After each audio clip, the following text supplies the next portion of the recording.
उदाहरण number 5 page number 11 में है ये क्वेश्चन। कह रहा है कि संख्या 4 पर n पर विचार कीजिए जहां n एक प्राकृतिक संख्या है।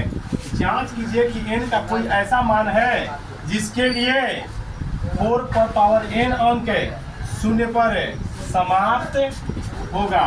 शून्य पर समाप्त होगा। देखिए, तो कहने का मतलब ये है कि शून्य पे समाप्त होने का मतलब क्या होता है आखिर।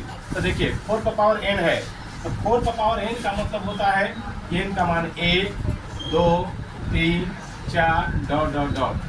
ठीक, तो 4 n की जब कितना लिखेंगे 1, कितना होगा 4, 2 लिखेंगे कितना आएगा 16, 3 लिखेंगे 64, 4 लिखेंगे 256। तो इसका मतलब ये हुआ कि कहीं भी 4 आया अंत में, 6 आया अंत में, 4 आया अंत में, 6 आया, 0 आया, यानी 4 पर कोई भी संख्या लिख लीजिएगा शून्य पे समाप्त नहीं होगा। तो कह रहे हैं कि 4 का गुणनखंड क्या होगा 2 और 2 होगा।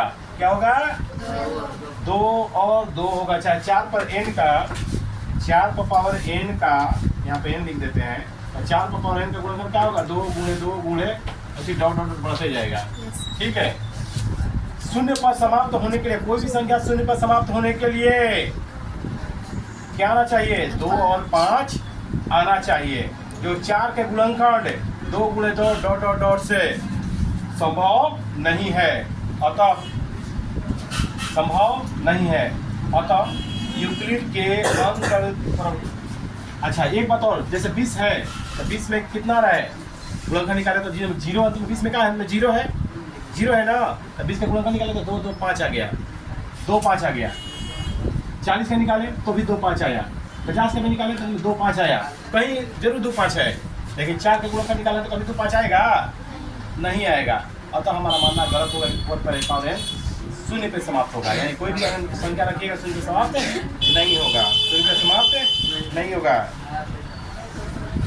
तो शून्य पे समाप्त नहीं होता है। तो देखिए, तो लिखेंगे यहाँ पे थोड़ा सा और के यहाँ पर लिखेंगे हम थोड़ा सा अंक गणित के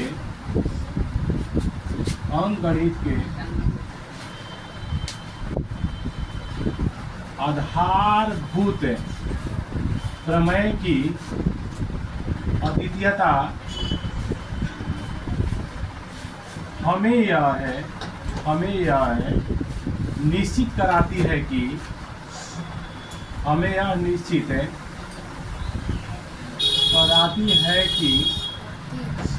वो 4 पर पावर n के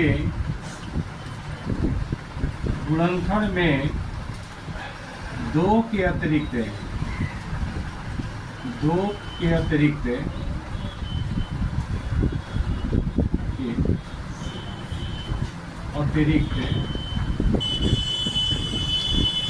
अन्य कोई संख्या नहीं है, अन्य कोई संख्या नहीं है,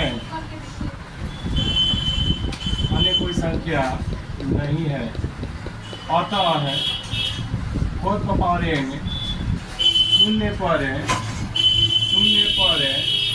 समाप्त है, शून्य पर समाप्त है। 4 पर पावर n शून्य पर समाप्त नहीं होगा, नहीं होगा। कहने का मतलब कि 4 का जब गुणनखंड हम निकाल रहे हैं तो 2 2 के अतिरिक्त अन्य कोई संख्या नहीं आ रहा है। अतः शून्य पर समाप्त, अतः इसके अतिरिक्त कोई अन्य संख्या नहीं आता है। अतः 4 पर पावर n शून्य पर समाप्त नहीं होगा। भाई जो बात लिखे अंकगणित आधारभूत प्रमेय का द्वितीयता, यानी अंक यह निश्चित कराती है, यानी इसका गुणनखंड यह निश्चित करा रहा है कि इसके 4 के अतिरिक्त अन्य कोई संख्या अब नहीं है। अगर कोई संख्या रहता तो 0 के बारे में सोचा भी जा सकता था, लेकिन अब तो कोई संख्या ही नहीं है। और संख्या 0 अंत में तभी आएगा जब उसमें गुणनखंड निकालेंगे तो 5 रहेगा, तब आएगा। 5 है या नहीं है तो शून्य समाप्त नहीं होगा। ठीक है, लिख लीजिए।